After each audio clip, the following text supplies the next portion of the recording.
Good morning, Raptor freaks. Lexi Otts here. It's Sunday morning, and the Raptors are playing the Spurs today. But actually, it's a double-header day for Raptors fans. At 2 o'clock, the Raptors 905 will play one of their three last remaining games against Capital City Go-Go at Paramount Fine Food Center. So there's a 2 p.m. game to watch, 905 on YouTube against Capital City Go-Go. And then 6 p.m., the Raptors will be playing the San Antonio Spurs at Scotiabank Arena. And I will be attending the game at Scotiabank today, seeing the Raptors play the Spurs. But unfortunately, they do not have Wemby. That's right. Well, I got the refs ready and everything, and the internet worked this morning. So this is a good sign. So let's go ahead and get right into it with the latest lineup news for the Toronto Raptors right now. Yeah, yesterday it was announced that Jakob will be resting today. He will not face his former team today. This is going to be a day off for Jakob. So no Yak today, guys. He's on a rest day. Emmanuel Quickly also will get a rest day today. So there will be no Pirtle or no Quickly for the game today, both on rest.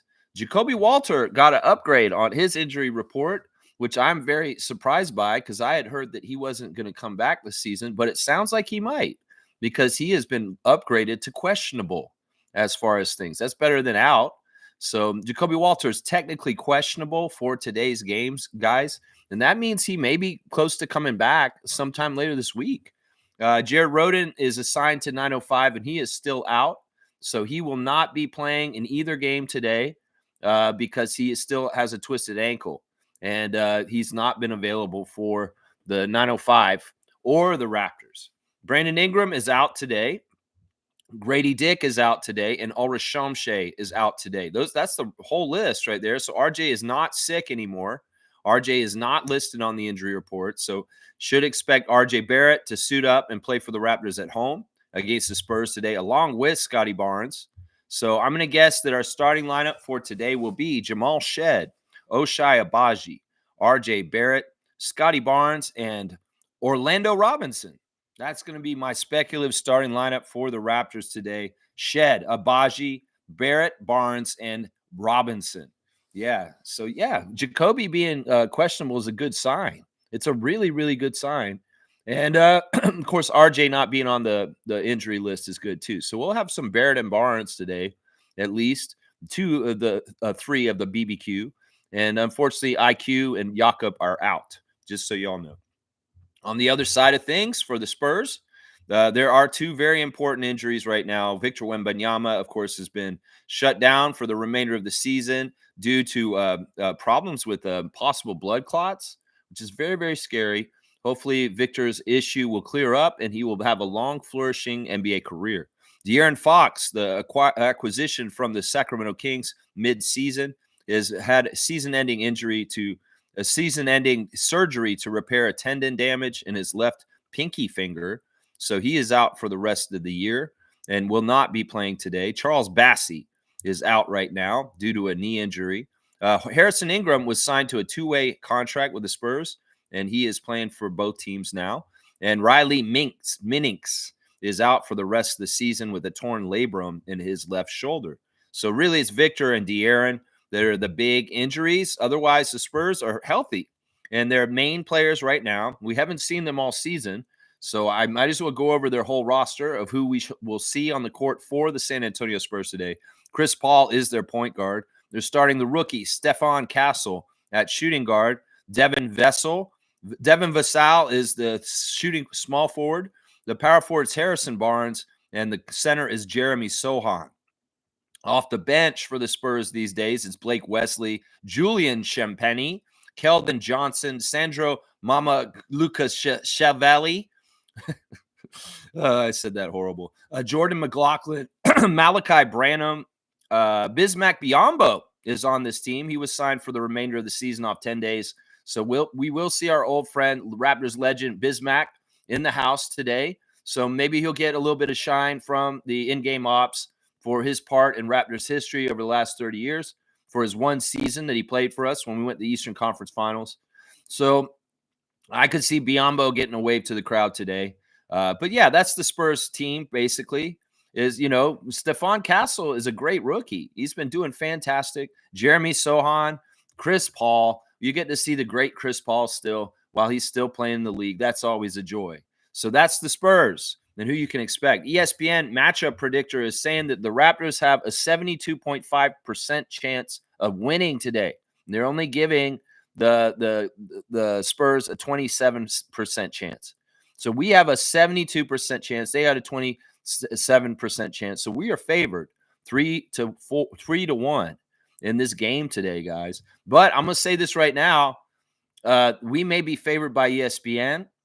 We may be favored in some ways by tanking or whatever, but the referees are not in our favor today. I'm going to say that right now. We have a very old ref crew today. This is a weird ref crew, guys. When I was doing the ref report just now, I was kind of like, this is a strange referee assignment for this game today here in Toronto. And I was wondering what the hell is going on. But we'll have to see. In some ways, it could go either way. The Raptors don't necessarily want to win today. So this ref crew may very well be the right ref crew for us. Let's just put it that way. So the refs are for today's game. First of all, for the G League game in Mississauga at 2 p.m., Tyler Merkovich is the crew chief, number 41, for the Raptors 905 game. Kevin Fahey is the referee, number 42. And Josh Reed will be the umpire today in Mississauga, number 28. Yeah, the interesting thing, all right, before we do the refs real quick, I want to go over something about Capital City Go-Go right now. Apparently, they assigned Saddiq Bey to that team yesterday because he is coming back from his season-long injury. He's been on my fantasy team all year, and he's been sitting in the IL. Well, apparently, he's healthy enough to have his rehab assignment, and he will probably be playing against the 905 today in Mississauga, Saddiq Bey. And that's kind of unfair. I'm just going to say that. It's kind of unfair that Saddiq Bey is going to be playing against the 905 in the condition they're in right now. Now, Blake was speculating about A.J. Lawson. A.J. Lawson is with the 905 today, and he will be available to play against Capital City Go-Go's. So that's good. At least they'll have A.J. Lawson down there. And also Blake was speculating whether AJ will actually do double duty today. It is possible for him to play in the 2 o'clock game against Capital City Go-Go in Mississauga, get down the highway and get to the Raptors game and play in the Raptors game against the Spurs also. So we should be on watch out for AJ Lawson and possibly Colin Castleton playing double duty today. So we'll have to see if AJ and Colin will be in Mississauga to help them against the Capital City Go-Go, and then they're going to come and play the Raptors game also. We'll have to see. But yeah, Saddiq Bey is on the Capital City Go-Go right now, y'all. And that is just not fair. Leaky Black, of course, is on that team. We've seen Capital City Go-Go recently, and they ripped this up. In fact, we haven't beat Capital City Go-Go in like 3 years, y'all. Their team has beaten 905 consistently, and they're on like a 6 or 7 game win streak against us. It's really bad, honestly. Taylor Funk is on their team also. Michael Foster, our old friend, Mohamedou Gay, is going to be playing against the Raptors today. Raptors 905, back in the friendly confines of Paramount Fine Food Center to Mohamedou. Of course, he knows that place. Jaden Hardaway, Chase Jeter, Kyra Lewis Jr., also another former Raptor and Raptors 905. Jalen Martin, Jalen McDaniels, of course, is on Capital City Go-Go. So Jalen McDaniels will be out there playing in Mississauga today if you want to see an NBA player playing in the G League. Jalen Noel, Eric Stevenson, Tristan Vucevic, who absolutely destroyed us the last time, the two-way for the Wizards, has been playing fantastic for them on both levels. And then JT Thor is also on this Capital City Go-Go team that is stacked without Saddiq Bey. But Saddiq Bey is going to be available and probably playing against 905 today. That's crazy, man. That's crazy. All right, our referees for the big enchilada, the guys I'm warning y'all about. The crew chief for the Raptors game against the Spurs today is James Capers Jr., 30th season out of Chicago, Illinois. Number 19, of course, his father, James Capers Sr., was an NBA ref before him. His favorite movie is Malcolm X. He likes the musician Jill Scott. He reads the book The Shack. His favorite meal is a lobster roll on Martha's Vineyard. His favorite app is Pandora. Do people even use Pandora anymore? Seriously, it's Spotify now, right? This dude's using Pandora. Bucket list is attend an English Premier Soccer League match. and his hidden talent is playing bid whist. Yeah, James Capers considers his most memorable NBA assignment to be his first NBA Finals game 3 between the Miami Heat and the Oklahoma City Thunder in 2012. In addition to his NBA experience, Capers spent 6 years as a referee in the CBA, where he officiated 3 finals and 2 All-Star games. Yeah, James Capers, old head. This is a 30-year ref. This is a very experienced ref. And he's not a ref that's nice to the Raptors. Let's just put it that way. He's down in the red zone. This season, our record with James Capers is 1-2. He's the only ref today that we've had a win with this year. We're 1-2 with him. We did lose the last time he ref. We win 44% of our games historically in the 30 years of James Capers and the 30 years of the Raptors. They were the same age. He came in the league as a rookie ref the year that we started as a team, 30 years.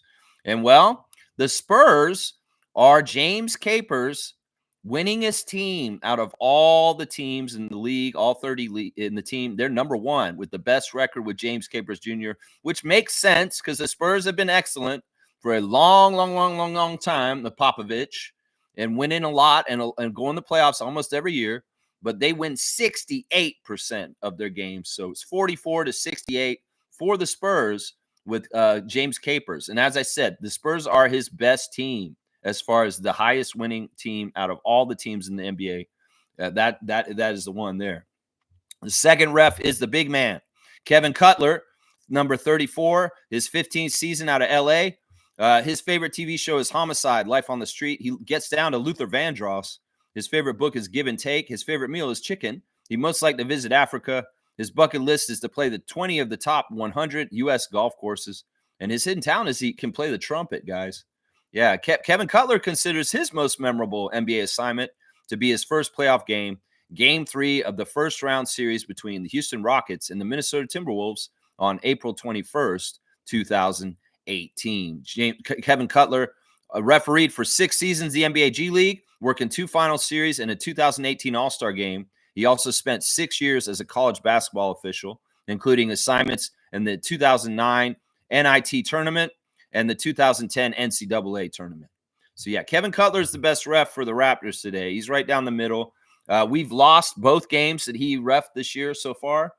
We are 50% winning. So we've won and lost the exact same amount with Kevin Cutler. But the Spurs are slightly better, 53%. So it's 50-53, the split with Kevin Cutler, the second ref. He's the fairest one, though, out of the 3. And he's the one that's the most likely to, he's the nicest one so far. The third ref is also a 30-year ref.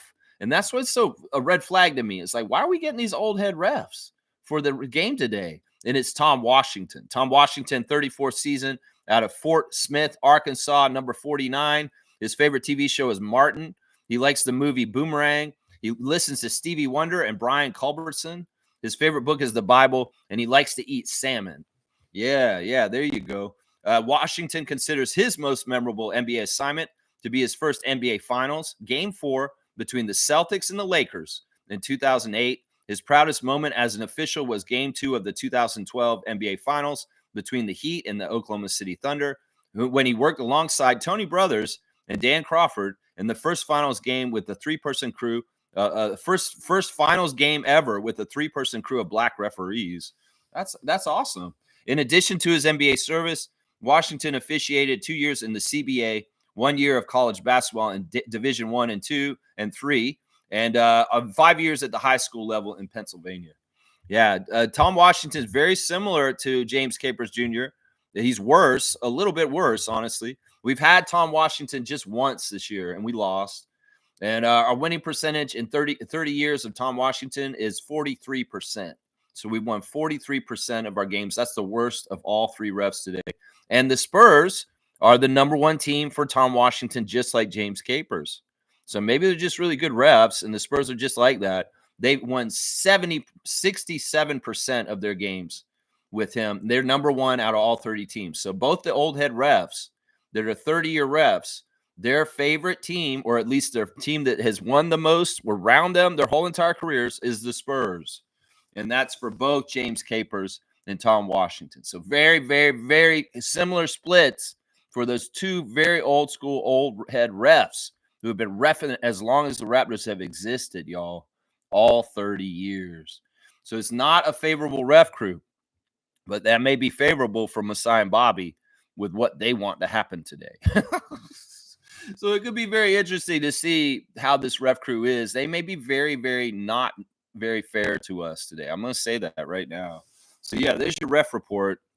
It's interesting. I don't understand it totally. Like, I mean, usually they give the 30-year refs to teams in games that are big time, as far as like a marquee matchup, like Knicks or Lakers or something like that, with matchups that have implications for the playoffs. It's two teams that are tanking today, and they're going to send us these old heads to referee our games. Something's fishy about that.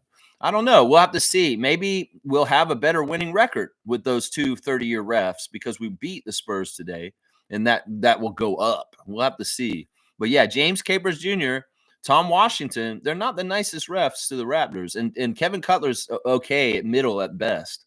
At best, yeah. All right, let's check in with the chat and see what y'all are saying this morning. I want to finish my stream today in about 2 hours because I do have to drive to Toronto after the stream to go to the game. Trevor's saying, one day you are going to hug your last hug, kiss your last kiss, and hear someone's voice for the last time, but you will never know when that last time will be. So live every day as if it were the last time you will be with the person you love. That is so sad. Man, you're going to bum me out, Trevor J. And I don't know how you know stuff, but once again, your words are always apropos. But anyway, I don't want to get too into this, man, because you might make me all sentimental and upset. And but I understand exactly what you're saying, and that's why every moment should be cherished. And that's the message he's saying right here. Every moment should be cherished. I mean, I wish you wouldn't say some of these. Sometimes your words of wisdom cut too deep to me, and they hurt, honestly, because this shit is real life for me. All right, what you're talking about, this is real life for me. All right. Trevor's saying Indiana beat the Nets and the Warriors lost to the Hawks. That's interesting that Atlanta beat Golden State. That's very interesting. Yeah, I'm not surprised about Indiana beating the Nets. Jordy and them are kind of in the same mode as us, and they're not necessarily trying to win in certain ways. So good job, Pascal and Indiana. And yeah, I'm so shocked by the Warriors losing to the Hawks, though. That's crazy. Trevor's saying, happy game day. Let's beat the Spurs. Let's go. There you go. We got Scotty. It looks like we got RJ. We got Garrett Temple. And we got Darko and myself. Holy muchachas, Spanish teacher. Yes, my Spanish teacher. He's a Spanish plumber, and his name is Mario. His name is Mario. Let me just keep going. All right. Fiercely saying, morning, fam, and happy game day. Beautiful day for me as my daughter heads to school finals to represent our region in the Quebec provincials mid-April. Wish us luck. And hoping for both W's for the Raptors and the 905. There you go. I like this, Fiercey. This is awesome. So Fiercey Salcera Jr. is going to be in the Quebec provincials. Wow, this is a big, huge deal. Keep going. Keep taking W's and keep striving and achieving and developing the game and getting better and better every day. And who knows? I'm telling you, I want to see Fiercey Salcera Jr. in the WNBA playing for Toronto Tempo. I want to see that happen someday. I am rooting for this. That would be an amazing thing. That basketball journey for MJ's daughter. Awesome. Keep me updated always on what's going on. Hoop it up. Hoop it up. That's right. Put those basketballs through the hoop. That's right. Great words of wisdom, Trevor. And hi, Nameless. Yeah, they're great. They're so good. They make me want to cry. Is what they do. They really do. They really do, man. It's a little early for me to get hit hard like that, right in the heartstrings. But he does it. He does it. That's right. Fiercely saying, Lex, wholesome moment yesterday as Chris Finch had Joe Ingles start the game so his autistic son could watch him play for the first time ever. Yeah, we covered this yesterday.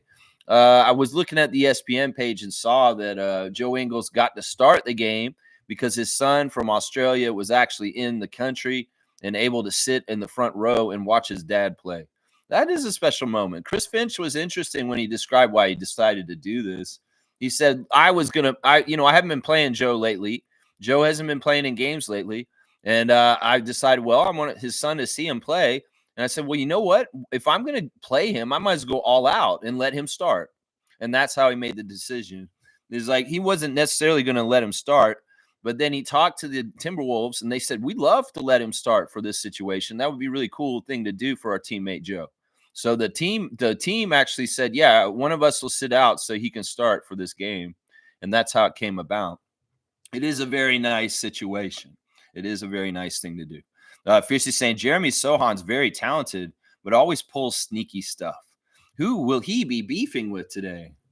Well, let's think about this. Jakob is out, so we're not going to be playing our regular center. And Sohan is their center right now. He's their biggest player, and he's doing the center duties. So, I mean, he's going to be tussling with Scotty and Mobo and O-Rob and maybe Colin Castleton. So it's like those four guys will probably be taking the brunt of dealing with Sohan. Now, I know Sohan's a talented player. He's on my fantasy team. I like him. And I like his old school vibes of bringing back the aura of Dennis Rodman. So I'm not a hater on him. In some ways, it's like, we'll see what goes on today. We know our guys don't take no mess. So if he gets a little funny, I'm sure that Jonathan and Scotty will regulate. Let's just put it that way. I'm sure they will regulate. Maybe Orlando Robinson will show a side of himself today that is very different that we haven't seen.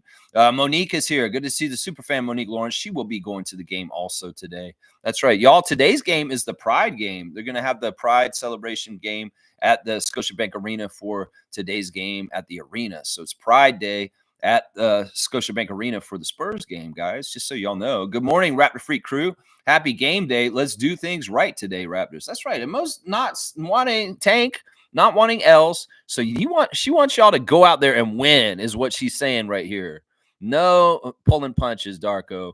We don't give a shit. We're at home. Give the home crowd a win in front of them, like us. We're going to be at the game. We want to see a win. We don't want to go home with no L. So come on. We're going to make the effort to come all the way down there. We want to see a win. Monique does. I do. So does Adriana. So let us win. Don't be doing no tank artistry. No, sirree. We don't want that today. That's right. That's right. We don't want that. Andrew's here. Good to see you. Andrew Polander, Raptor Freak. He's been here a couple times. Good to see him. Raptors need to keep their eyes on the prize. That number 5 lottery slot is possible. Don't want any meaningless wins. Yeah, see, this is not what Monique wants to hear, Andrew. No. Andrew's straight up tank artist here. He's saying Spurs have 10 legit NBA players tonight. Flag, Harper, Ace, that has to be the focus. Yeah, we don't want these 3 guys here, Andrew. I think that we've decided that getting one of the top picks is not good for the Raptors because of our salary cap. And we have everything fitting just right with Brandon Ingram. We can afford to get a bottom 10 pick, and we would be better off. If we get top 5, it's bad news, bro, because they'll put us in the tax, and it'll make it hard for us to add little extra players around the edges of our team this summer. Like, basically, Andrew, I'm going to tell you this right now. If we draft one of those 3 guys that you just named, say bye-bye to Chris Boucher, say bye-bye to a lot of the extra players on our bench, and we will be paying into the tax, and it'll be expensive. And I don't think that's exactly what we want. So I've said this, 5 is fine. We could pick 5, and that would be great, but we do not want to pick higher than 5 because it will fuck up our salary cap. And I'm going to say that right now, Andrew. That's something that tank people aren't talking about that they should be aware of, is that if we get the first pick, I'd like them to trade it. I'd like to trade it and get value for it in other ways. Because honestly, it's not going to be something we're going to be able to deal with very well. And honestly, we got a good enough team that we don't need Cooper Flag. And we don't need any of those 3 guys. I want Common Malak, and I want him at either 5, 6, or 7. That's what I want. And honestly, the ping pong balls are going to decide it all anyway. So it's not like we can steer this plane into landing exactly on the runway we want it to. In some ways, those ping pong balls are going to decide where we're going to land anyway. Now, it'd be nice if it was 5, 6, or 7 is what I'm saying right there. Yeah. But yeah, that does not have to be the focus. And that isn't the focus, honestly, for a lot of us. You know, everybody goes on and on about Cooper Flag this, Cooper Flag that. We do not want Cooper Flag on this channel. We do not. Because I understand that it will be more of a headache than it's worth. Seriously. It'll be a headache with the money that I just said. And it'll also be a headache with trying to figure out how the fuck we're going to play him when we already have 5 starters. They're a badass that we don't need to play Cooper Flag. So this isn't the right spot for him. Toronto is not the right place for him. A teammate named Common Malak is a much better choice. Trust me. That is a much better choice because the man is 7'2". He runs the floor very well. He could be a possible two-way player later. And we need another center, honestly. We don't need more wings. We've got Jacoby Walter. We got Grady Dick. We got Brandon Ingram now. And we don't need more of that position. We need more of what we lack. And that is either a 5 or a 4. And to me, Common Malak is the right note right there. If my 3 top picks for the Raptors for this draft, Andrew, are Common Malak, Derek Queen, and Asa Newell. Those are the 3 guys that I would like to see the Raptors take most out of anything. Not those 3 guys you name in there. Yeah, that's right. And Monique's saying, flag my ass ain't happening. Yeah, you won't get on the bad side of superfan Monique Lawrence. Start talking about tanking and Cooper Flag. She'll give you a look like you got bitch slapped. Seriously. Seriously. Tristan's laughing at Mo. Yeah, Mo's awesome. You know, I'm not totally as anti-tank as her right now, but I'm pretty close. In some ways, I understand Andrew's right to a degree. We do need to lose because in some ways we are in a competition with the Nets and the Sixers in this weird ass tank weird place that we are. But Monique hates it. It goes against her credo, her way of thinking, and it does mine too. It's not natural.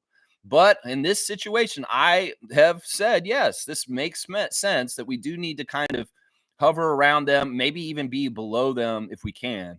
But we'll see. We'll see how it goes. Country Kong is back. Whoa. Good to see my good friend, Raptor Freak Country Kong.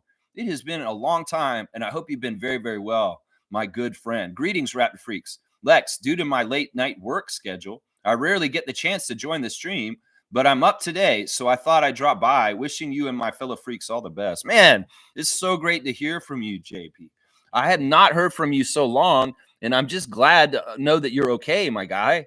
And you know what? I know that you guys watch at different times, and maybe you'll drop a comment here and there.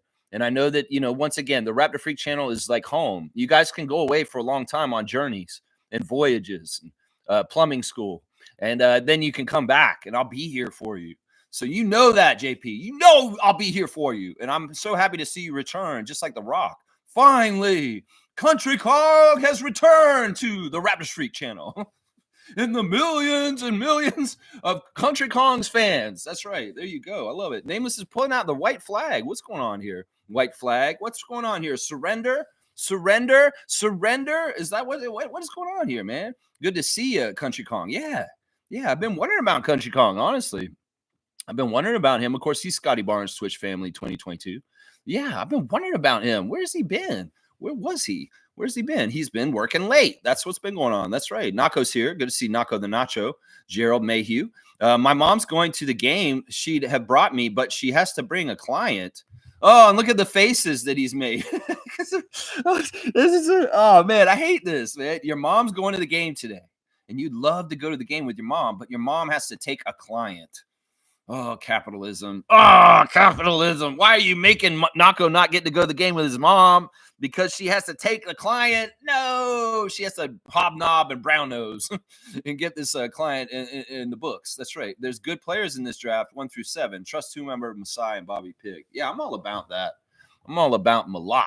That's right. I should stop talking about him. I'm going to stop talking about him. I should shut up. And stop building him up. Because other people will be like, no, the Raptor Streak's saying he wants Malak. We should get Malak before the Raptors. You know, I don't want that shit to happen. Masai might be like, Raptor Streak, shut up. Common, stop talking about Common. It might be true. He's like mad at me like that. There's Reggie. I see Reggie in the chat. All right, let's see what's up. Jimmy's saying, if we end up with better odds than Philly and Brooklyn, great. But if not, it's whatever. We can still jump in the draft regardless. Hope you all have a blast of the game. Thank you, Jimmy. There's a blast of positivity from the Pope of Positivity. He's exactly right. You know, we could finish higher in the draft standing or in the standings than Philly and Brooklyn with a better record and still pick before them because the lottery balls determine that. We could do a really hard thing and try to get under that limbo line. And limbo lower now. How low can you go underneath the Nets and the Sixers and still get screwed and have to pick later than them, even though we tried so hard to get underneath them? That's the balance. That's the thing we got to think about here, take artists. Nothing's guaranteed. You could say, oh, we got to tank. We got to tank. We got to tank. We could tank and we could get screwed anyway, is what we're saying here. So I say we do what's natural and let it all just happen how it is. I mean, Darko basically is riding the games like a surfboard, and he's checking the waves. And he's saying, man, if this wave has enough current, I could really get to shore, but maybe I have to paddle to get back some of the way. He's really gauging the game as it goes on whether it's like a full-on tank or it's like, yeah, let's play out and try and beat the Warriors with Scotty and IQ and Yak on the floor. This is very impromptu, improv, like they're improvising on the fly with whatever's happening in the game. Naturally unraveling in the game is what he's going to decide during the game. He's like, well, this is a good development game. We're going to take the starters out, and Jamal Shedd's going to run things for the last part of the game with Jamison Battle, Jonathan Mobo. It really is a feel thing. Like, he's going in the games. He doesn't have a preset like feel. Like, if the Spurs do this and they kick our ass in this way, maybe he folds and he starts putting the development out more. But if the game's competitive and he sees the merit in playing Scotty and RJ for a good part of the game because he wants them to practice like a situation and trying to win, well, he'll use that. In some ways, it's not the priority is about tanking or the ping pong balls or Cooper flag or anything like that. The priority is reading the game situation to what kind of development lessons can I teach my roster for that night. And that's basically the thing that's going on right now. Some people think it's all about the draft, but it really isn't for the team and the players. For the coach and the players, it's about getting better every single game and developing. And that's the thing. Darko's going to use each game to the utmost. And he has. In the last month, there's been weird-ass games where we've played the end of our bench and we won. And we've gotten amazing development out of people like Jacoby Walter and Jamal Shedd. So it really is a feel thing. It's like every single game for the rest of the season is going to be a feel. And, well, when we play Philadelphia, when we play Washington, we're going to see where we're at with the game, and we'll adjust who's playing accordingly to how Darko feels on that. Yeah, that's kind of where it is right there. That's it right there. I love to see it. Y'all filled it up while I was talking just now. This is good. I was like, I'm at the end of the chat. I don't know what to do. Trevor's saying, when is the NBA draft lottery? I mean, that's not until the middle of the playoffs. I mean, that's not anytime soon. They'll have it, I think, in the finals. I think they actually have the draft lottery in the finals, like that late in the playoffs. It's not anytime soon. They'll have it because the draft is always after the playoffs is over, and maybe during like game 3 of the playoffs, they'll do the draft lottery of the finals. I think it's right around then. Jimmy's saying, I just know we'll end up with a great player either way. I know. And this is part of the thing about trusting Masai. I'm serious when I say this. Is this the mantra of being a Raptor freak? Is Masai Ujiri has brought a bountiful period for the Toronto Raptors franchise, and he's done so many good things and made so many smart decisions. There's other teams that have made so many bad decisions in the reverse. Like Masai's made so many good decisions, and then you've got teams like Washington or New York that have made so many bad decisions. And that's why we need to be very grateful and thankful that Masai is in charge of the Raptors, and we should trust him. We needed to trust him on the Kawhi deal. We needed to trust him on the Rudy Gay deal. We needed to trust him when he traded Terrence Ross for Serge Ibaka. These are things that he has a proven track record of trusting him. So I got to trust him. We got to trust him when he's drafted Scotty Barnes at number 4 out of Florida State. Yeah, that was a good thing to trust him on. So I know exactly what you're saying here is exactly right, Jimmy. No matter what, we're going to get gold with our first round pick this year. We are. Watch. Reggie's saying Toronto drafts 5 through 7. NBA is not letting the Raptors draft 1 through 2. Realistically, Flag needs to start. Here's not the place for him. Yeah, we don't have a spot for him to start for next year. So it's like it's a waste. In some ways, it's stupid. It's like, Logical Raptors Fanatic has done a lot on his channel about draft waste recently. And in some ways, you want things to fit. And we're not really ready to have a premier kind of top of the draft player added to our team to allow him to grow. There's not enough space in our garden. And in some ways, I don't want Cooper Flagg over RJ Barrett, guys. I don't want Cooper Flagg over Brandon Ingram, guys. Those guys are proven NBA players who have played years in the league already are badasses. 2 players out of Duke. And we don't need that player from Duke named Flagg, is what I'm saying. Because those dudes are further along. And, well, if we want to get to a championship sooner, Raptors fans, we go with the age cohort around Scott that is already there, that is intact already. We have our squad for next year. We add Malak. Boom. We got another very talented big man that runs the floor. Look out. That's all we need, y'all. We're in good shape as a playoff team and maybe even a top 4 Eastern Conference team next year is what I'm saying. Yes, Reggie's exactly right. This is not the right place for Cooper Flagg. It really, really isn't. Wayne's here. Good to see Wayne Strainer. Morning, Raptor Freaks. Standings update. How many games are behind number 10? You want me to go look at that? Let's go look at the standings real quick on ESPN. Real quick. Let's see. Now, the way it is going right now with us is we're 5 games behind the Miami Heat for the 10th spot, and I ain't trying to catch up to them. Now, they've lost 10 straight, and, the thing is they have 29 wins. Now, the Raptors could really do something shady, something that Monique will hate, and lose as much as possible in their last games and only win, say they win 4 more games this season, and that's it. They are still underneath Miami and out of the play-in because they've already accrued 29 wins. So it's really, can we stay under the win total of the Miami Heat to stay out of the play-in? Now, Mo's like, no, we want to be in the play-in. We should try and win and get above them and get in the play-in. I'm like, I don't know if we should do that because that's another team that's going to get better draft odds to get a better draft pick if we let Miami get underneath us. But as far as with the Sixers and the Nets, we are 1 whole game above the Sixers, and we're 1.5 games above the Nets because the Nets have lost 3 straight. So has the Sixers, and so have we. So in some ways, we are making a little bit of distance between our Atlantic Division team foes. But I like seeing ourselves not at the bottom of the Atlantic Division. I hate seeing that. Being right in the middle is okay. But in some ways, a lot of people don't like it. They want us to be at the bottom of the Atlantic Division. So, yeah, 1 game above the Sixers, 1.5 games above the Nets, and 5 games behind the Miami Heat. That's where we're at. That's where we're at. Jimmy's saying, I'm not big on Flagg on the Raptors. Yeah. I mean, listen, I think it's ludicrous that in the last couple of days, people have been calling him the next coming of Kawhi Leonard. Like, they're saying that he's like Kawhi on the Raptors, that he plays at that same level. That's crazy shit. There's no way that man is like Kawhi on the Raptors. There is no way that Cooper Flagg will show up in the NBA next year and he can operate like Toronto Kawhi. There's no fucking way. These people are overinflating this dude so much right now. And, well, let's see what he's like next year. If I'm really wrong, I'll eat crow and I'll admit it. But honestly, the way that they are over-talking Cooper Flagg is making this seem like, wow, this sounds too good to be true. This shit sounds too good to be true, some of the shit these people are saying right now. That's right. That's right. Trevor wants the classic card and the Instagram stories. All right, my producer, Trevor, we'll go do the Instagram stories first. Jamal Shed is showing the score from Wichita, Kansas, between Houston and their opponent yesterday.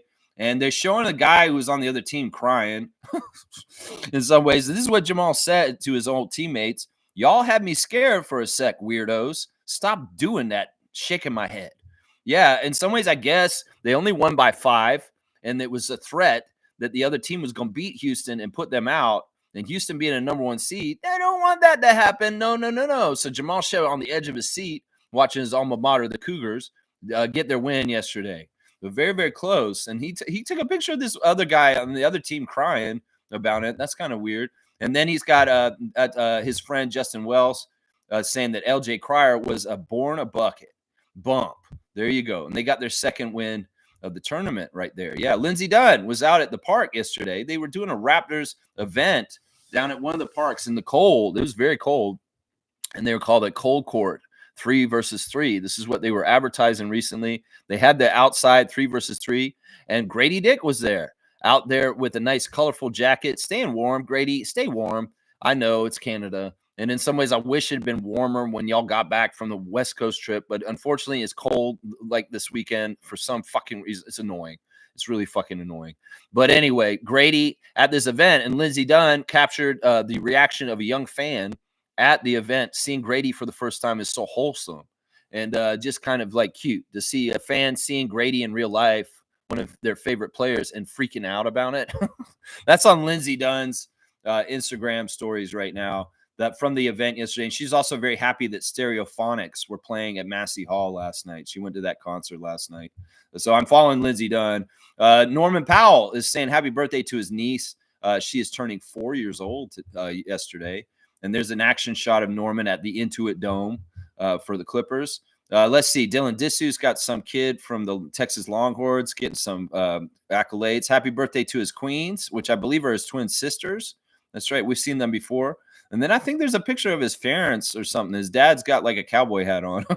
Let's see. There's Halliburton and Siakam, the Pacers, and interesting pictures with Siakam always taking cool pictures. He's got some cool pictures up.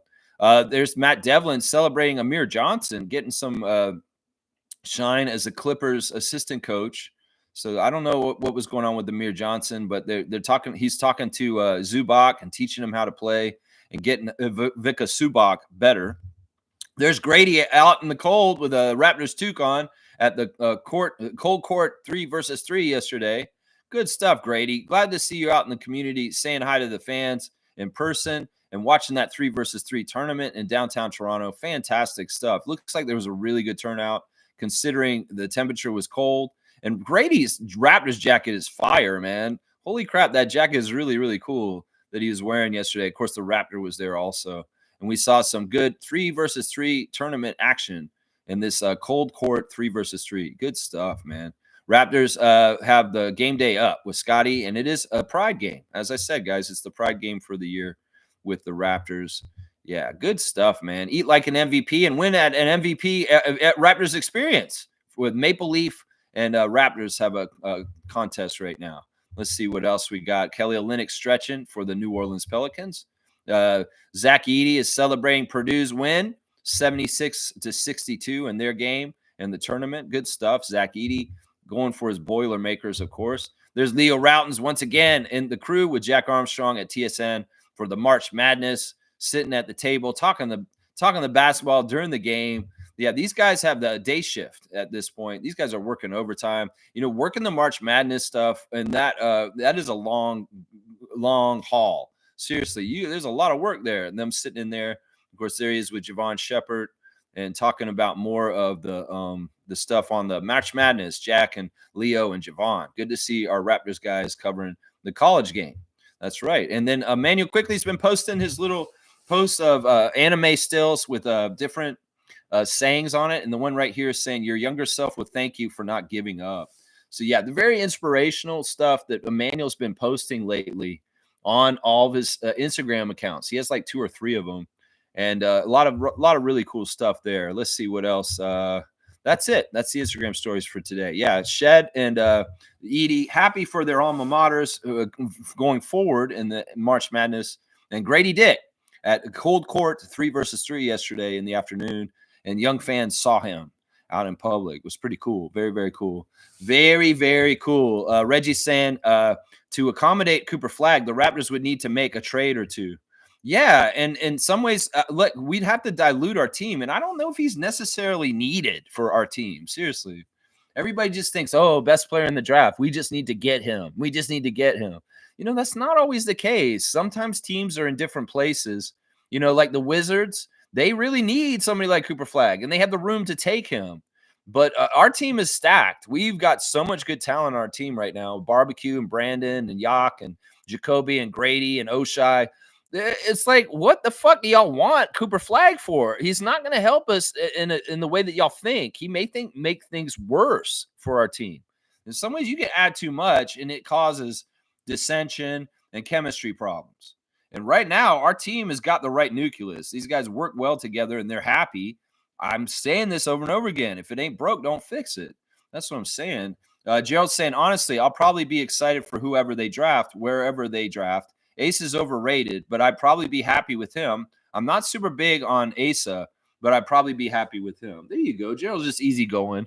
It's like mom gets up. He said, oh, I'm going to the game. Hey, Mom, can I go to the game with you? I'm having to take a client. I'm sorry, Gerald. Okay.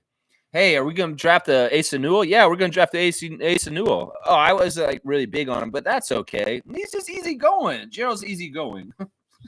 He's easy going. Smooth saying Cooper is a member of the Jazz. That's that.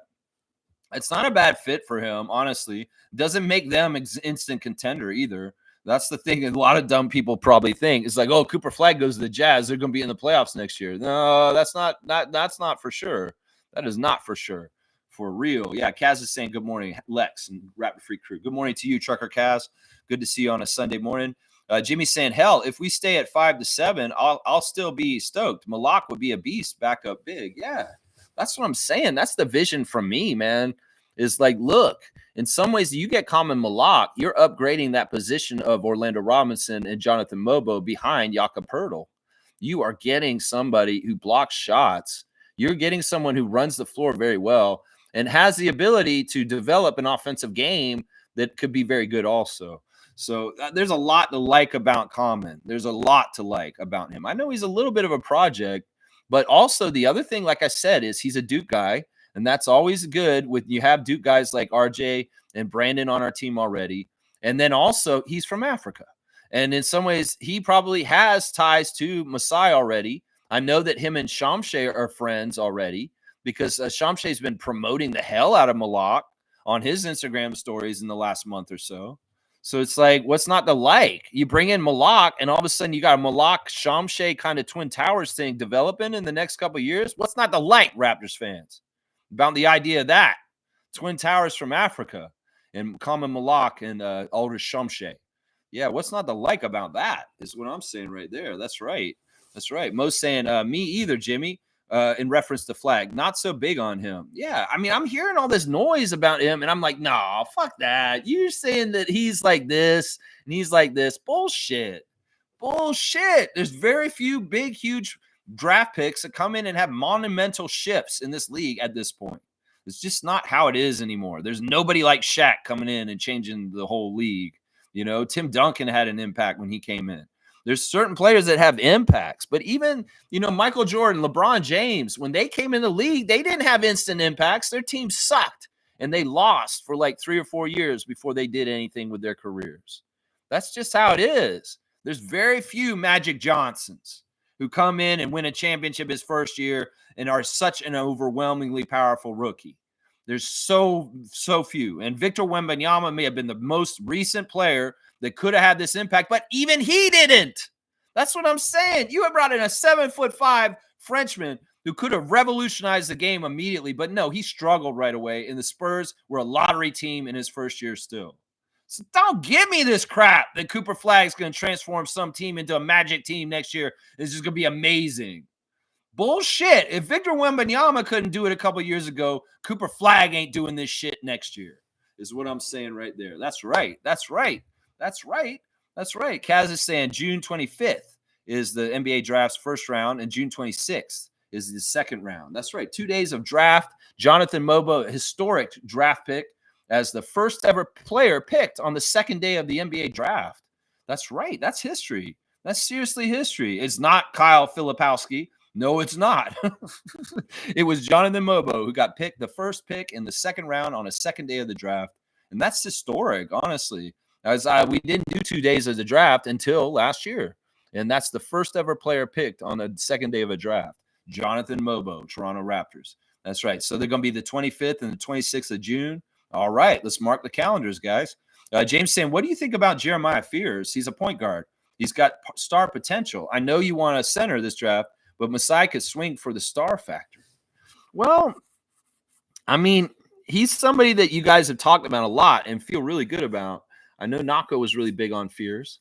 The one thing I would say, if you're going in that direction, if Bobby and Masai do it, I'll trust them.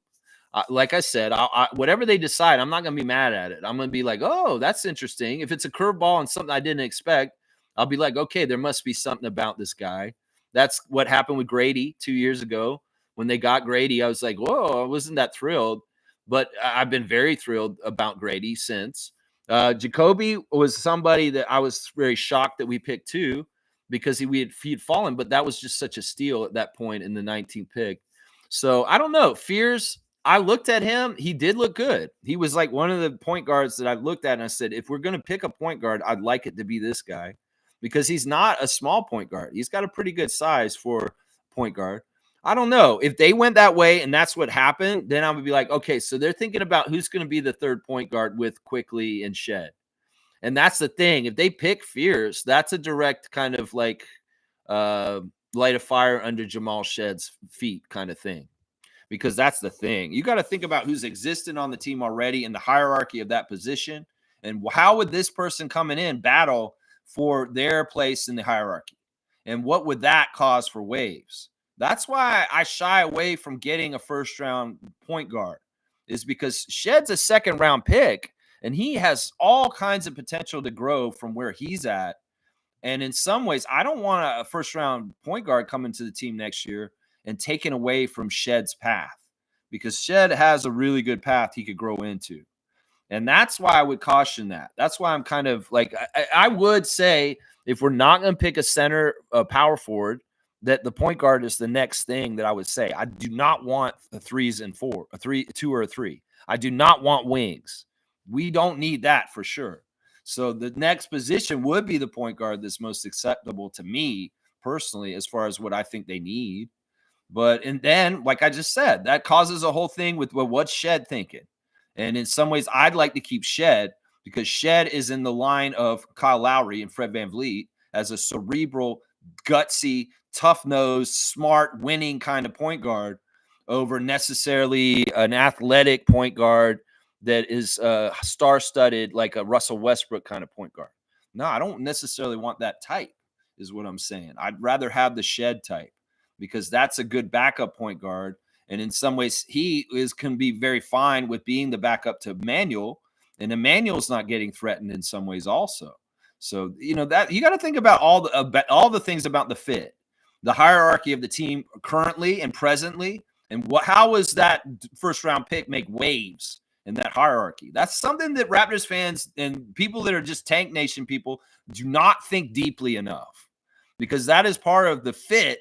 Is how do they fit in with the pre-existing guys there? You can cause all kinds of tension and problems for your team by not drafting right. You can think about Monte Ellis and Steph Curry. When Monte Ellis was the 20-point scorer for the Golden State Warriors, and then Steph Curry showed up, and everything got thrown out the window with Monte Ellis. And then they had a little bit of a weirdness around that team. You could think about New York Knicks in the 90s with Rod Strickland and Mark Jackson, and how them drafting those 2 point guards 2 years in a row made all kinds of fucked up issues for their team on the down low that they didn't necessarily want. Because here you go. You got DePaul's Rod Strickland, and you got St. John's Mark Jackson, 2 of the best point guards that come out of college, and they're both on the Knicks competing for the same spot. Yeah, that wasn't healthy. That wasn't smart. So just like jigsaw puzzle, you got to make sure the pieces fit together and they're not the same piece that might need to overlap the other one and compete for what the other one wants. So that's what I would say about getting fears. My fears are that would be bad for Shed and Quickly, is what I'm saying. That's right. Yeah. Nako's saying Fears is a top 4, maybe top 3 pick. I pick Common over him, but Fears is dynamite. That's what I'm saying. If that dude is that good, he's the best point guard in this draft. Well, he may cause problems for Quickly and Shed. And I'm telling you, Shed is the guy we need to invest in and have around for a long, long time. Seriously, I might even say that if things with Quickly get too big, like as far as like we run through this contract with Quickly and he needs an even bigger one, well, by then Shed may be on a whole other level, and you let Quickly walk and you let Shed be your starting point guard by then. Because I really do see Jamal as a big, big piece of the Raptors' future, and somebody that Masai and Bobby are going to want to keep around and take care of on our team for a long, long time, because he's got that winning factor, is what I'm saying. Let's see. Jimmy's saying, yeah, for a team that needs a point guard, Fierce would be a good choice. He's the most talented one I've seen so far. He really is. I liked him better than Jaskianis or whatever. I liked him better than him. Nako's saying Flag is closer to Pascal than Kawhi, in my opinion. That's interesting. That's interesting. That's pretty interesting. Let's see what else you guys are saying. It jumped ahead. Let me make sure. G's saying the more I think about it, the more I can see the league wants a LaMelo Flag duo. It's all about the money, Watching Malak, he has great awareness. I like his style. I trust whomever they pick, though. There you go. See, that's what Raptor Freaks do. That's one of our first sayings. We used to chant it at the beginning of this channel. I have an orb, and we go, trust in Masai, believe in Bobby, don't doubt Darko. just understand that, you know. Trevor's saying, Flag might disappoint a lot of people. Hope y'all are ready. He may never be a good NBA player. It could be a bust. Keith Van Horn, hello. Where's Stargate? Hello. Nago saying any pick in this draft could be a bust. That's exactly right. And it may not even be because the player was bad. The player would have been good and fulfilled the potential, but they get hurt and they don't become it. Greg Oden, you know, that Sam Bowie. This happens. There's no guarantees coming out of the draft. That's why whenever people put so much stock in the draft and saying this is what's going to save us, I'm saying, don't you understand there's busts? There's people that get injured and don't even realize their promise. There's all kinds of different things that can go wrong with draft picks, you know, and in some ways it's like it's folly to count on them to come and save you. You're more likely to get saved by players that are already on your team that are developing up and are known quantities and known for what they do already. That's what I'm saying right there. That's right. That's right. Trevor's saying he may disappoint. He may. That's right. That's right. Let's see. Kaz is saying Common could learn so much from Yak. Yeah, like Shamshay. You know, I love seeing that happen. Like when Jakob's not playing and he's on the bench with Ulrich, he's usually sitting next to him. And he's usually in his ear. Like I can tell Jakob Poeltl, this is the thing that's different about Jak since he came back for his second time with the Raptors. He's more mature and more sure of himself, and he's a more vocal leader. That was one of the things that people said when he came back, like this time from his rookie time. He's so quiet and really kept to himself when he was on the Raptors originally. And now he's just like very confident as far as like he knows that he can teach stuff to people, especially coming from the school of pop. And he's way more talkative. And that's some of the things that like the media people noticed about him when he first came back. It's like, wow, Yak talks so much to everybody now on the court, in practice. So he's a real mentor. He's a real mentor. And, you know, having people like Garrett Temple around that do it on a certain level, and in some ways he's mentoring Yak on how to be a mentor himself, you know? If Garrett Temple's not on our team in the next couple of years, well, if Jakob Poeltl is taking over more and more of this is how you be a professional kind of attitude kind of stuff that Garrett does, that's helpful. There's that clip that came out recently. It's a podcaster saying why Garrett's still in the league, that it's so essential and so important that he teaches the young players how to be pros, how to be a correct NBA professional. And, you know, Yaka's in that line of helping that way. Yeah, that's right. You're going to be back in 15 minutes. All right. I won't do the classic card. When did you say that? There's no timestamps in the chat anymore, so I don't know when people say stuff. Gerald's saying, I don't think Flag is going to raise your floor that much. Wemby didn't raise the Spurs floor that much. Flag can raise your ceiling. Yeah, okay. You were typing as you were saying that? Okay. I mean, it's a weird thing. I get it. The Spurs had injuries, but in some ways, Wemby wasn't as effective as everybody had bragged he would be before he came in. He was ineffective as a player, especially on defense. And in some ways, he was still kind of goofy and like a fawn, like a young deer, kind of trying to figure out how to walk on his legs. That's how he's been the first couple of years of his career. He's getting better, though. He's getting more sound and more sure of himself. But still, it's been a journey with him. He's been a project. He has not been a finished product coming into the NBA where he is absolutely this and this. No, he's been a project. Wemby has been a project. That's right. Mo's saying respect Lex in reference to Flag. We don't need his music to my. We don't need his music to my ears. There you go. See, I'm with Mo. Mo, I'm with you still. I know you've been a little disappointed in me. But the only thing I'm not totally with you on is losing right now. I do want to lose right now. And I know you don't, but I don't want Cooper Flag still. Yeah, I don't want Cooper Flag still. Kaz is saying, all right, this is going to be the news here. May 12th is the NBA draft lottery presented by State Farm. Okay, so May 12th is when the ping pong balls will be decided, and that's in 2 months still, guys. So I'm going to give Kaz a dunk for information on answering our question earlier. He went and looked up when the draft will be. So Trucker Kaz is going to get the the dunk here. Let me see. Where's Cass? Here he is. He's at 21 points on the dunk chart. 7 dunks for you. That's very helpful. Thank you. Let's see. Trevor's saying y'all talking about Canada is cold, but it's only 3 places in the U.S. It's not cold. California, Florida, Texas, everywhere else in the U.S. Most NBA players live in the cold. Yeah, I mean, it's annoying because in some ways this is around March break time, and people like to get a break from Canada and go down south for March break.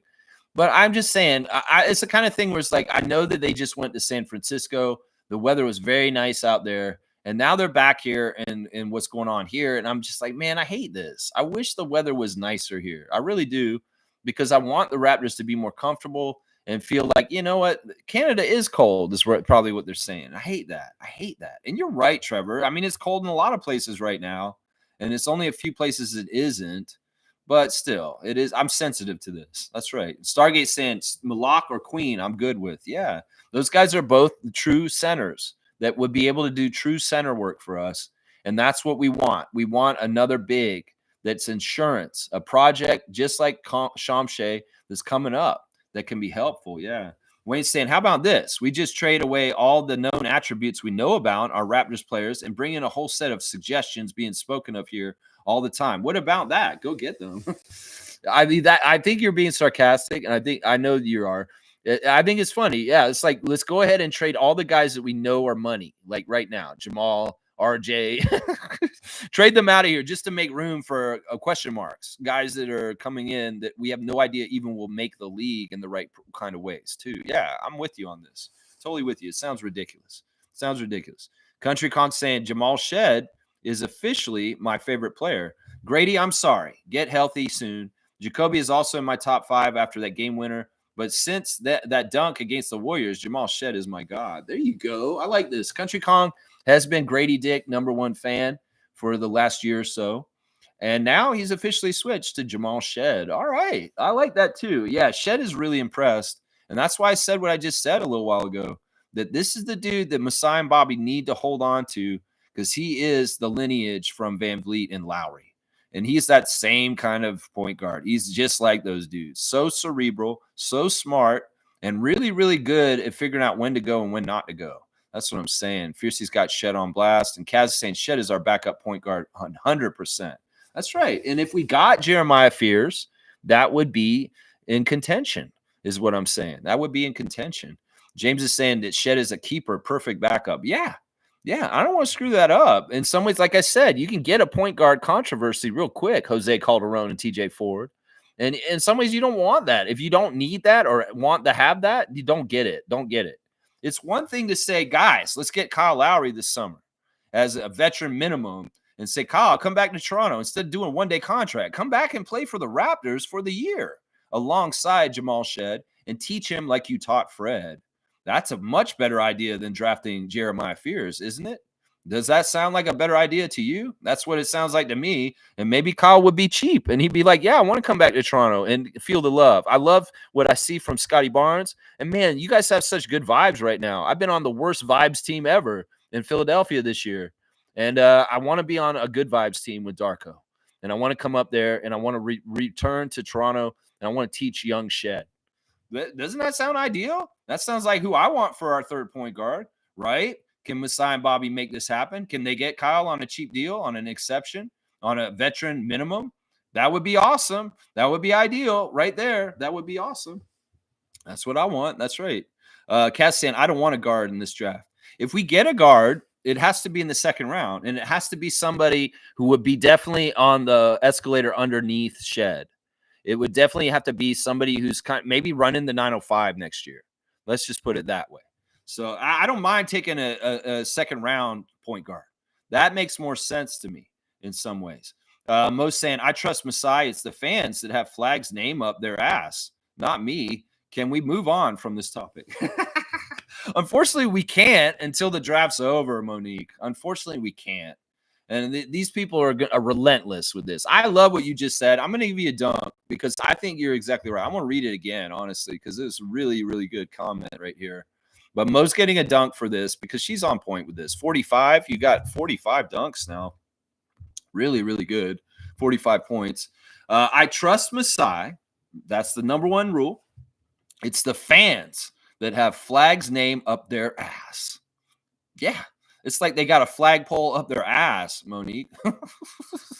Not me. Can we move on from this topic? I want to. I know. I want to. You know, it's like last year before the season, we're like, can we shut up about Bronny? Can we stop talking about Bronny? Well, Cooper Flag, there's fatigue about his name on this channel and other places. People are just sick of hearing his fucking name. And I'm with Mo on this. In some ways, I don't want to talk about the draft so much. I do want to talk about basketball. I want to talk about Raptors games. I want to talk about the players we have on our team already. I don't want to talk about players that we speculate we want to have in some ways. I've been very clear on where I feel about this. And in some ways, I can't say it. How much more do I have to repeat myself? It's like continuing over and over again, over and over again. Jimmy's saying some people pan out, some don't. That's the way things go. That's right. That's the way it goes. I mean, you know, some people are really good at putting a front up and being, I'm this person. But nah, with FBI profiler Bobby Webster, he's going to come talk to these young players before the draft at the combine and different places. He's going to suss them out. He's going to find out what makes them tick. And some of them, he'd be like, yeah, this guy's not. No, Masai, no, not this guy. And then some guys would be like, yeah, this guy's for real. He's a real one. Jamal Shed, look out, man. No, seriously. He's got all what we want as far as mentality. Right there. That's what I'm saying, man. So we got to suss them out. And, you know, the bus, the easy bus, the bus that may be more apparent, the ones that other people won't see, they'll go take them and they'll bust. And Bobby Masai will steer clear. That's what I'm saying. Yeah. G saying, I remember when some fans wanted to trade Pascal away to get Wiseman and Scoot. Yeah, that's ridiculous. That's irresponsible. These are fans that should not have credit cards late at night and a box of wine. That's right. These are fans that make impulse decisions and bad decisions at that. And we don't need them making any kind of roster decision. This gets back to our conversation the other day about should fans run NBA teams? And y'all said, yes, they should. And the plan was that we would all vote as fans, that we'd let Masai run our team, but all the rest of the 29 other teams would be run by their fans and would be in shambles. So we would vote as fans of Raptors to say, yeah, we don't want to really run the team. We're deciding we're going to let Masai run the team, and we'll just stand out. And y'all Lakers fans, y'all can run the Lakers. Knicks fans, y'all can run the Knicks. And we'll just see the dumpster fires y'all create with your crazy-ass harebrained schemes of trades and stuff like that. I mean, that's a horrible draft. In hindsight, think about that. There were some motherfuckers that wanted to trade Pascal Siakam for James Wiseman and Scoot Henderson.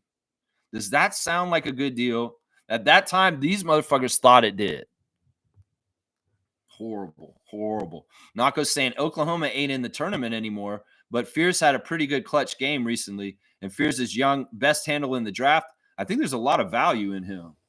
Yeah, I'm just saying, once again, we got a puzzle we're already putting together, and the pieces got to fit. And that's what I fear won't happen with Jeremiah. That's what I'm saying. Kaz is saying Yak is the perfect vet to take over for Garrett, in my opinion. Same with Chris. Yeah, he's a good one. I mean, it's different though, because like Garrett's weird, man, because Garrett is just so like understated in some ways. And it's not only the things with the players, Garrett's really good with the refs, really, really good with other teams and relations with coaches and players on other teams. He's just been around for so long and knows everybody. Like these two old head refs that we're going to have tonight, and Capers and Washington, they know Garrett Temple real well. And Garrett Temple's presence on our team helps us. Trust me. Because if there is any kind of weird shit going on, Garrett can go over there and talk to Tom Washington and probably get more out of Tom Washington than the average NBA player. Just from accrued respect and a gentleman kind of way that this dude's been in this league for 17 years. And I've been around him for that long. And I know him that well, you know, kind of stuff. Let's see. Country Kong saying Cooper Flag seems like a high level role player to me, not like a Markkanen with more defense, not to diminish that type of player, but he's not Wemby. He'd be great, but I'd prefer to get Ace Bailey. Yeah, but Ace Bailey, to me, he seems like he may be too frail in some ways. Like he needs to get some weight on him. And I don't know. I mean, if he was like more of a big man kind of beef, like size, Like if he was going to help us more with defense and the low post and in the paint, I would like Ace Bailey better. But in some ways, he's kind of like a Chris. He's a help defender that comes from the other side and can block shots, but he can't necessarily muscle big guys out of the paint. And that is what I want. And that's why I want somebody like Common. Is I want somebody who's got muscles that can hold space in the paint. And these big willowy guys like Ace Bailey, like Victor Wembanyama, they just don't do that. They don't do that. That's not they don't do that. That's right. They just don't do that. But good point, Country Kong. And I like that you say you see him as a high level role player, not as a superstar. Interesting. W. Okay. Who's playing for us later? Well, we'll do the rundown in just a sec. Kaz is saying, do we know who's out for tonight on the Raps? Yeah, I did that at the very beginning of the chat, but we will go back and do the rundown on the way out. Of course, we come back and do it all recap. Gerald saying, I've been thinking about how Mobo was handling Steph Curry's dribble and keeping his hands low while guarding him. Good on Mobo for keeping that speed up with Curry. That's really difficult. And that's in some ways why, some people have been down on Mobo or said, why the hell is he even on our team? He's only on our team because of Scott. No, there's some good qualities to him as far as like, look at him guarding Kevin Durant and then he's trying to guard Steph Curry. And like I said, he's kind of like the stand-in in the play for Scotty when Scotty can't be out there and he's sitting on the bench. You plug in Jonathan and he kind of does Scotty stuff on a maybe a little bit lower level, but he's a similar kind of defender to Scott. And that's the helpful thing of that. That's very helpful. Let's see. Jimmy's saying Ace would be my dream pick for sure. I know he has his holes in his game, but I think Darko can juice up his playmaking and passing. A guy can dream. Laugh out loud. Well, we'll have to see. What if the Raptors get in the top 3 in the draft because of the lottery? We'll just have to see what happens. Would they scramble and trade that pick and try and get some sort of package for it? Or would they draft that person and bring them in? I don't know. We'll have to see.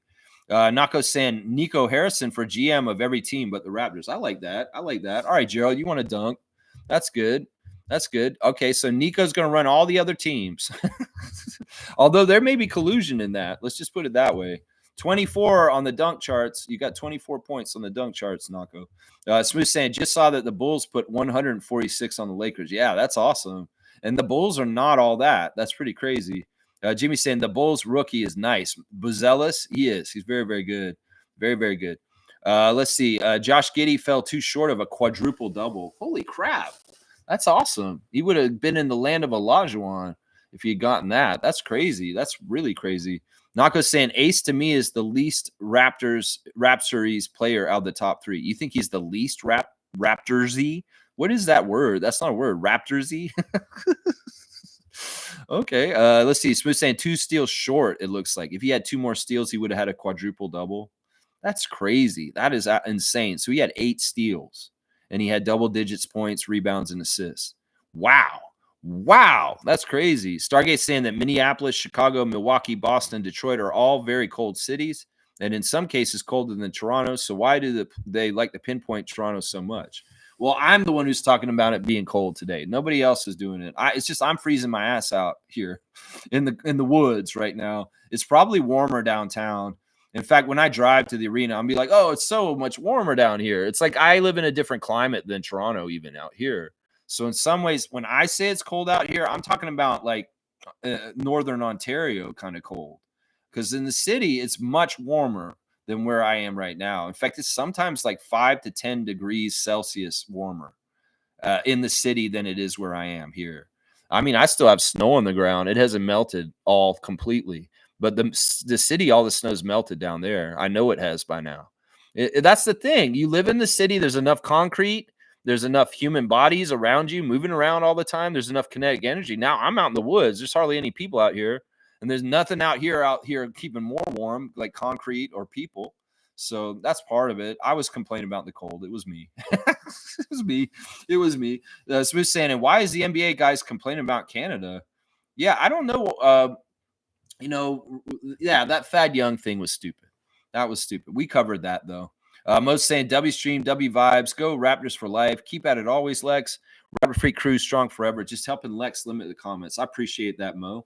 And I do want to get out of here so I can get on the road and drive to Toronto today to go to the San Antonio Spurs game today. That's right. Jimmy saying, enjoy the game, guys. Thank you, Jimmy. Thank you. Smooth saying, it's not really a thing with the MLB or the NHL, guys. Well, I mean, we could get into some of the reasons for this, Reggie. You can understand. I mean, MLB, first of all, they play in the other season. So it's like they show up here when it's starting to get warm, and they are not around here when it's the coldest because the baseball season is not in effect during the winter. So that's part of it with the MLB. Now, the NHL, they play on ice. So in some ways, these guys are used to being cold because they're playing on ice, and they're a lot of the players that play in the NHL, of course, are from northern countries like Canada, like Sweden, like Russia, like Germany.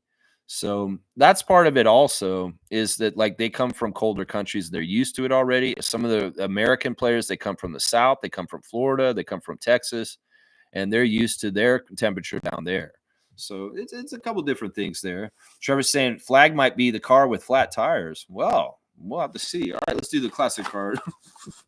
I don't know. I think Cooper Flag's going to be okay. It's just that I don't trust the overhyping of him. I really don't. Okay, we'll do this card. This is funny. We'll do this one. This is absolutely kind of funny for right now, actually. This will be a little tough. It's not classic, though. So let's see. You guys are getting a current card.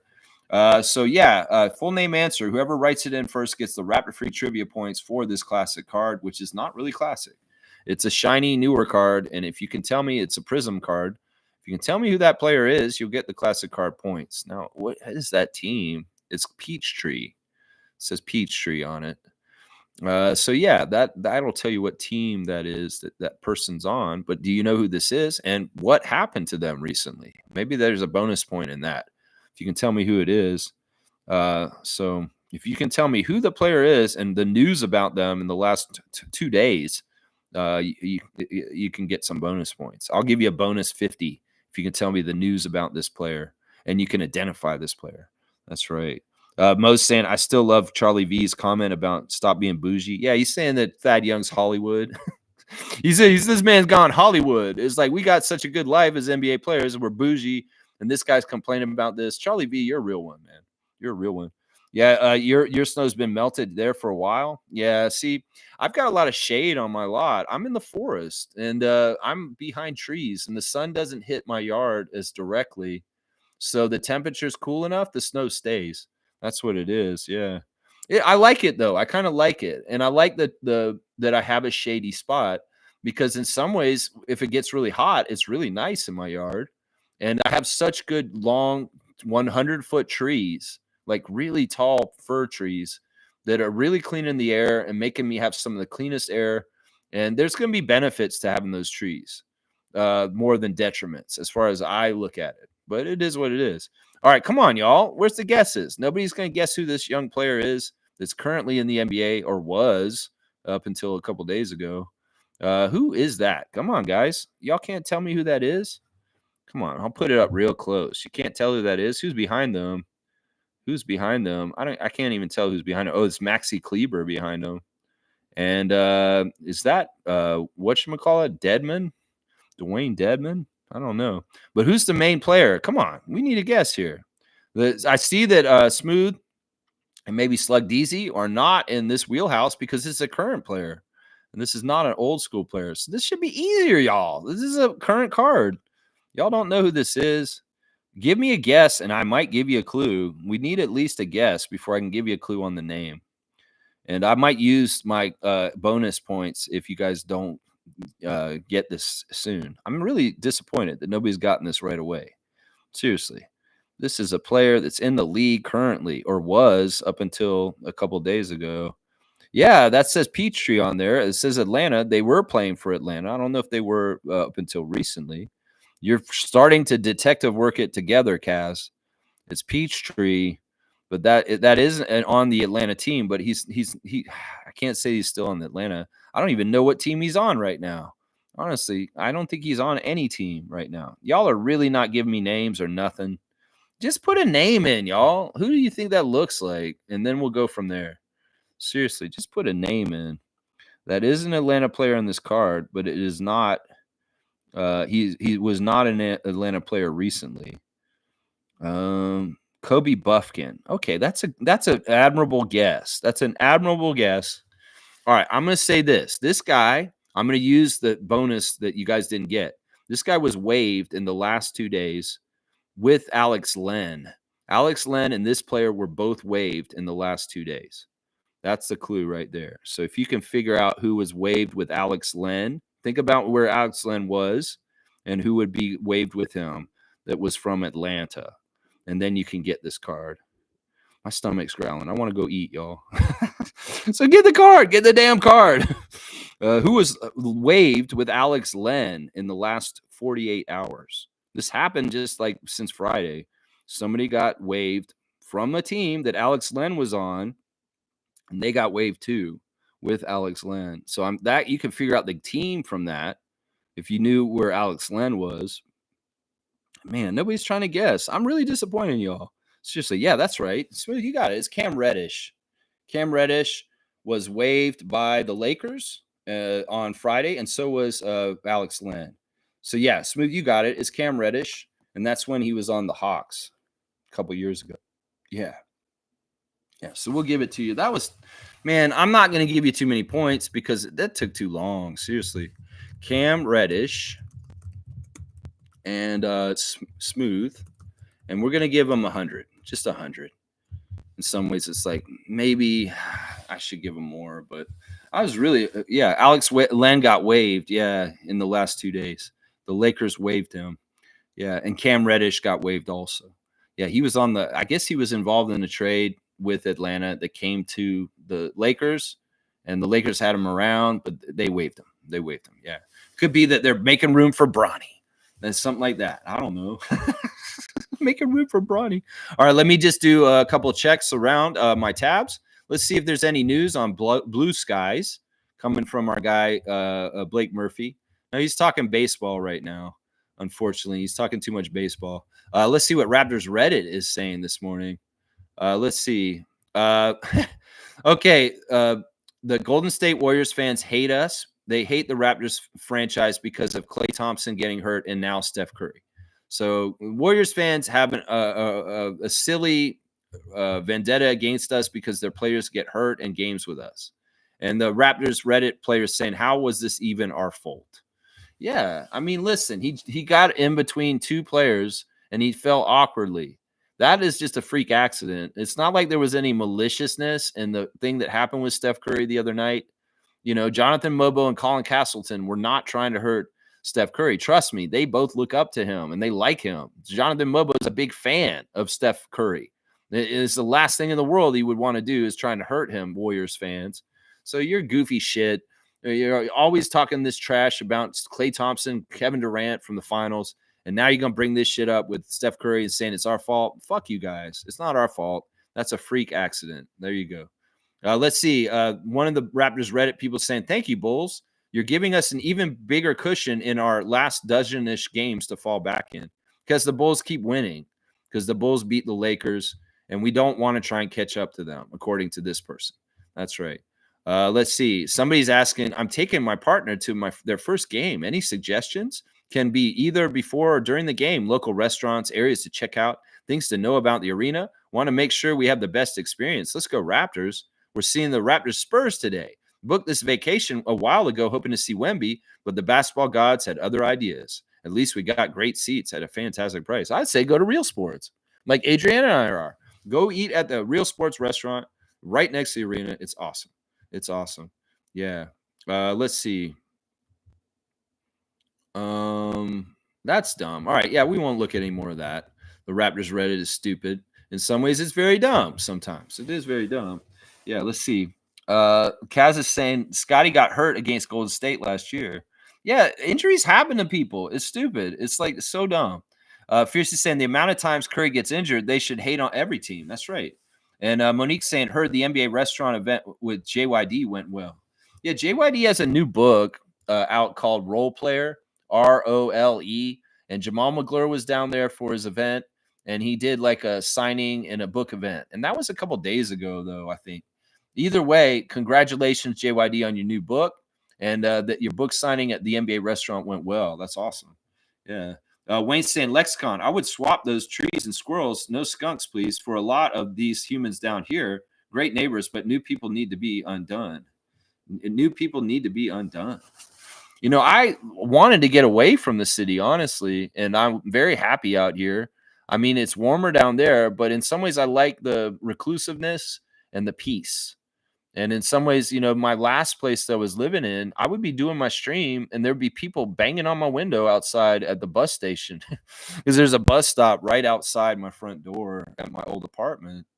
And I had neighbors all around me. I had a guy below me who looked like a white wizard. He had a long white beard and white hair, and he'd sit underneath my kitchen window and chain smoke all day long. So I couldn't have my window open in my back window, which would have been the best to get the west wind coming in. But that motherfucker was sitting underneath my window like a frog underneath a bridge, causing problems. And well, I couldn't leave that window open because the white wizard was smoking. And then a family moved in above me and they had a child. And well, when they had the child 2 years before, 2 years in, that child became very loud and stomping all over the ceiling above my apartment constantly, waking me up at 6 a.m. in the morning, stomping around on the floor, whining and crying, terrible twos. I knew when they moved in and they had a newborn baby, I said, in 2 years, I got to get the fuck out of here and move. And that's what I did. And then I had a neighbor next door who wanted to talk to me every time I went outside. And he talked my ear off. And I was just like, man, I kind of just want to smoke my weed and go back inside. But no, he's so in some ways I'm kind of enjoying the solitude and being out here. It's a nice change of pace after 10 years of living in downtown Toronto until I made the move last year. Yeah. Yeah. The rabbits. I like the rabbits. The rabbits left their little Cocoa Puffs all around the outside of my house. I love it. There's like rabbit shit all around the outside of my house right now. Looks like somebody spilled their cereal box of Cocoa Puffs all over the place. But it's fantastic fertilizer for all the plants right around my house. So it's going to be fantastic. Yeah. Hunter. Let's see. Country Conk saying, let's be honest. The real reason that Warriors fans hate us is because we ended their dynasty. What happened to Clay was chance, and they know it. Anyways, have a great day, Lex and Rat Freaks. Enjoy the game. You're exactly right. Yeah, we closed their building down, the Oracle, with an L, and we won and beat their ass. And we're the only team that they played in the finals that they didn't ever beat. They beat the Cavs, and the Cavs beat them back and forth.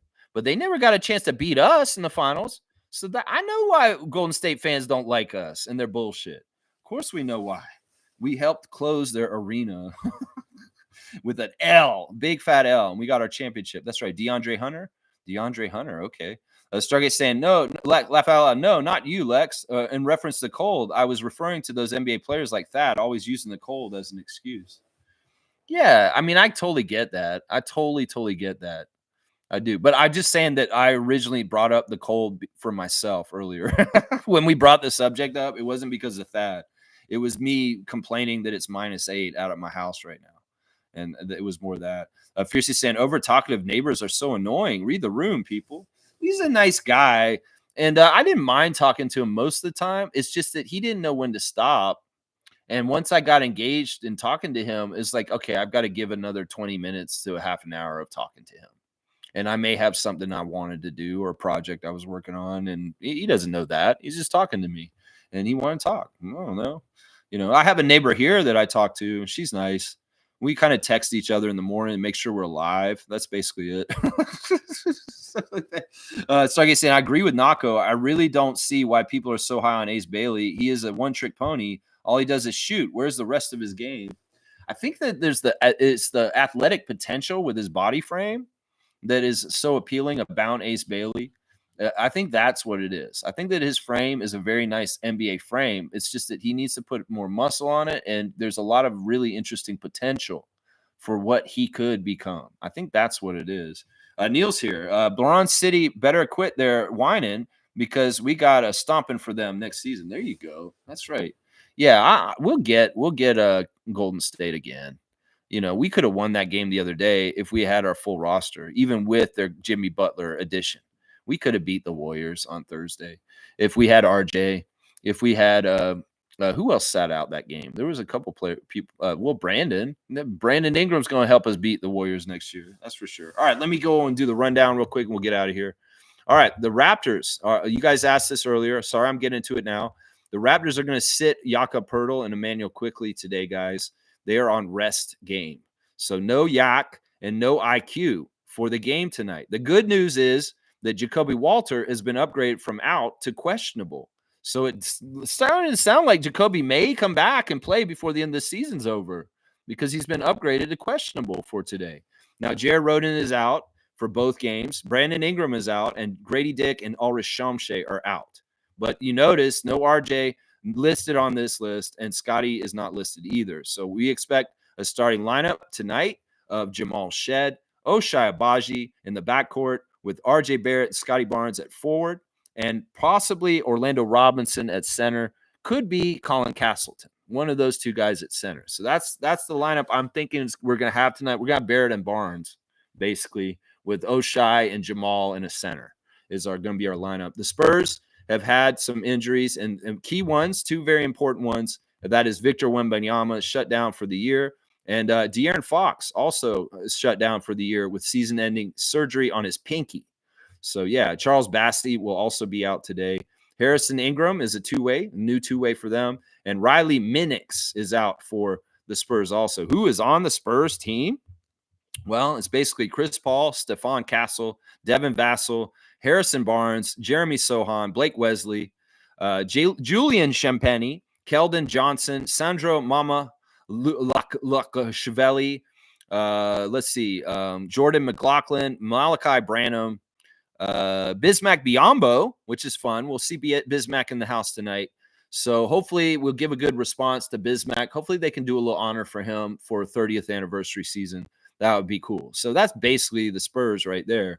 So the ESPN matchup predictor is saying we have a 72% chance to beat the Spurs today. So we're 72% favored in this matchup. The ref crew is crazy. But first, the refs for the 9:05 game, Tyler Merkovich, Kevin Fahey, and Josh Reed. And as I said earlier, in this Capital City Go-Go 9:05 game at 2 o'clock this afternoon on YouTube, Sadiq Bey is playing for Capital City because he's on rehab assignment coming back from his season-long injury.